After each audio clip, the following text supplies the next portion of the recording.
Hi, so we're up to chapter 12, which is Uncle Wiggily in a Balloon. I'm Ginny, I do the reading. Jelly Belly's up on the cat tower just because he really wanted to climb today and be high up. So you guys probably like to do that too, some climbing a tree or steps or something to be high up. Okay, so Uncle Wiggily in a Balloon. Well, just as I expected, something happened to my pussycat named Peter. He didn't fall into the pot of red paint, but he either ran away or else someone took him. Now I have no pussycat. That's just what this story says. We still have the kittens that come around now and then, Yumi and Pika. But I'll tell you a story about Uncle Wiggily just the same.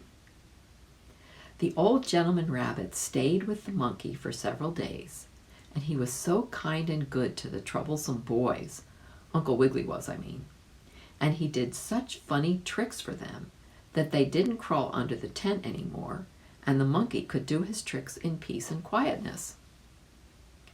"Oh, you have been a great help to me," said the monkey to the rabbit, "and I would like for you to work for me all summer. I am now going to travel on to the next town, and if you like, you may go with me and keep the boys there from crawling under the tent." "No, thank you," replied Uncle Wiggily slowly, as he put some bread and butter and a piece of pie in his satchel. "I think I will travel farther on by myself and seek my fortune." "Well, I'm sorry to see you go," said the monkey, "and here's 50 cents for your work. I hope you have good luck."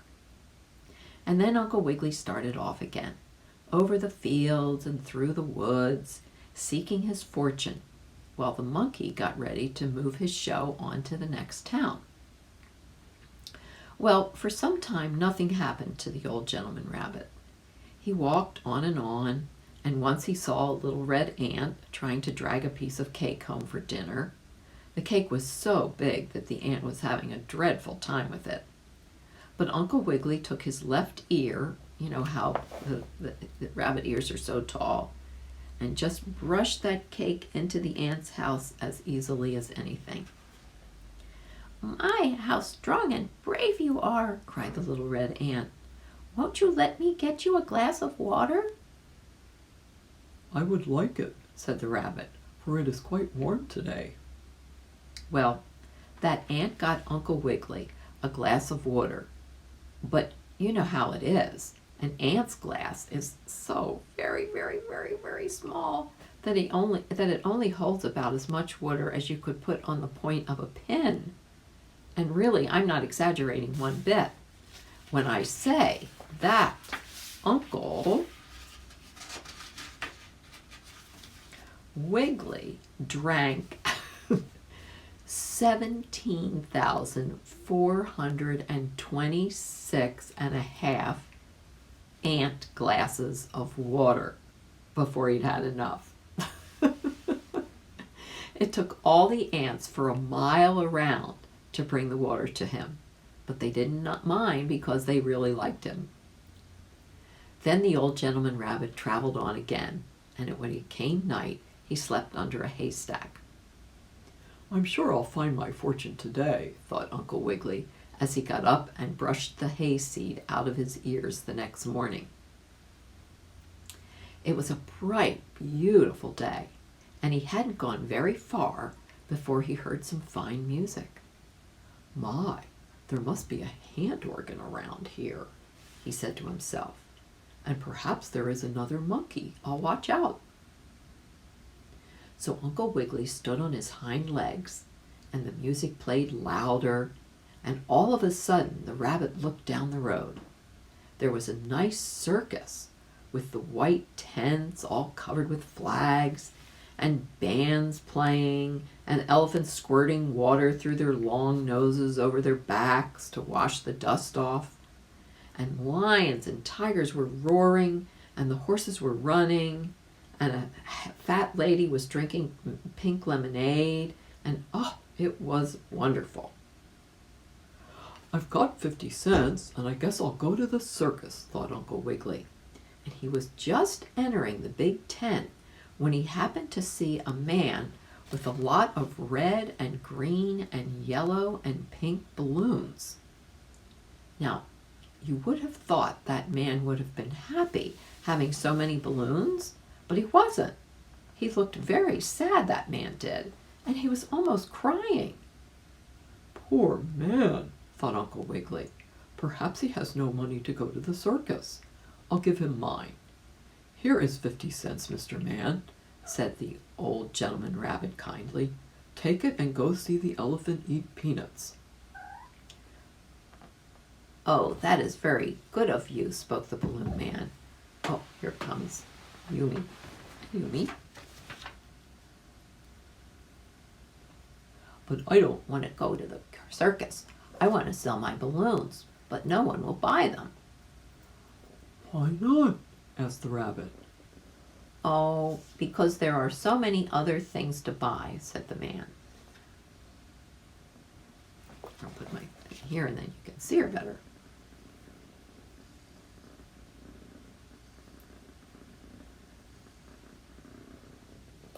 There are so many other things to buy, said the man.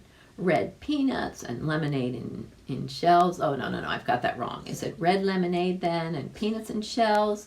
No matter. What I need, said the man, is to get the people to listen to me. I need to make them look at me.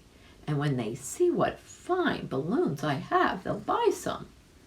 But there are so many other things to look at that they never look toward me at all. Ha! I know the very thing, cried Uncle Wiggily.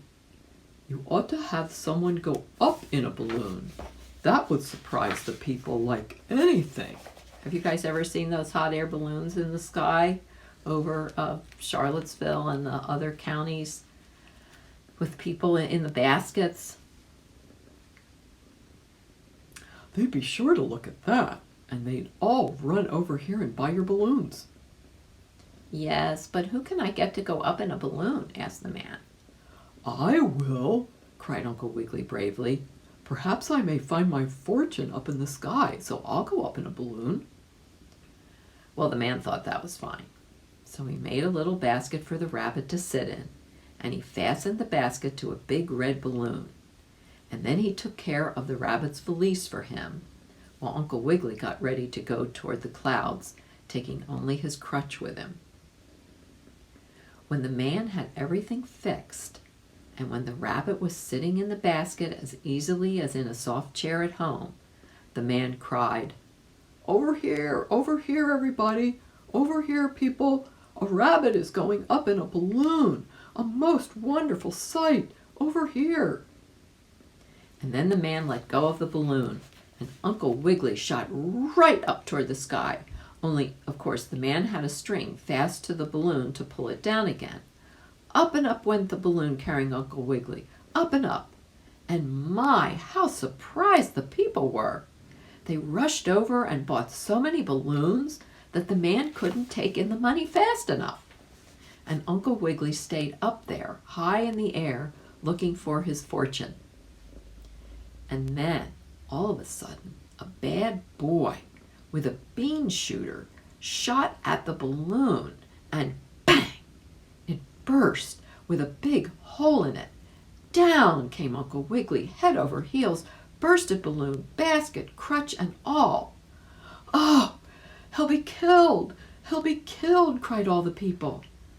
No, he'll not. We'll save him, cried Dickie and Nellie Chip Chip, the boy and girl sparrows who happened to be at the circus. We'll save Uncle Wiggily. So up into the air they flew, and before Uncle Wiggily could fall into the ground, Dickie and Nellie grabbed the basket in their bills, and by fluttering their wings, they let it come very gently to earth, just like a feather falling, just kind of zzz. And the rabbit wasn't hurt a bit. But, of course, the balloon was broken. So that's how Uncle Wiggily went up in a balloon and came down again. But he hadn't yet found his fortune. And now in the next story, if our fire shovel doesn't go out to play in the sand pile and get its ears full of dirt, I'll tell you about Uncle Wiggily in an automobile.